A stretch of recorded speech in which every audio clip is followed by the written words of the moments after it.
you yell at me? You're embarrassing. In a small dusty village lived Mom Nkechi and her only daughter, Ngozi. Every morning before sunrise, Mom Nkechi carried a heavy basket of vegetables to the market. Her wrapper was old and faded, washed so many times that the color had almost disappeared, but it was the only good one she had. Ngozi was different, she was brilliant and beautiful, and she dreamed of leaving the village one day. She wanted a better life, a life without dust, without struggle, without embarrassment. One afternoon after school, Ngozi passed through the market with her friends. Mom Nkechi, fresh tomatoes, sweet peppers, her mother shouted happily. Then she saw her daughter. Ngozi, my daughter. Her friends turned. Is that your mother? One of them whispered. Ngozi felt ashamed. Instead of smiling, she hurried away. That night, Mom Nkechi asked softly, my daughter, why didn't you greet me today? Ngozi exploded. Mama, must you shout like that in the market?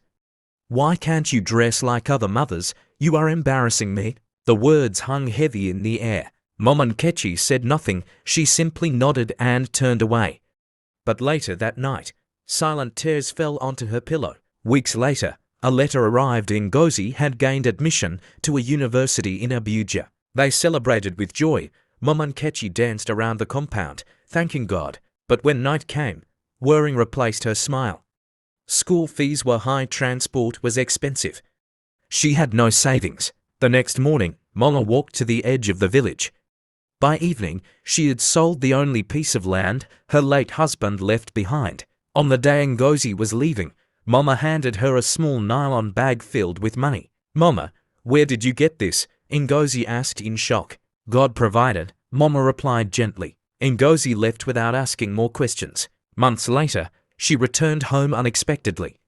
She noticed the empty land beside their house was fenced off. A neighbor told her the truth. Your mother sold it to send you to school. Ngozi's heart broke. She found her mother washing that same old, faded wrapper behind the house. Mama, you sold Papa's land, she whispered. Mama smiled. Land can be bought again, but your future cannot. Tears rolled down Ngozi's cheeks. She fell into her mother's arms. In that moment, she understood.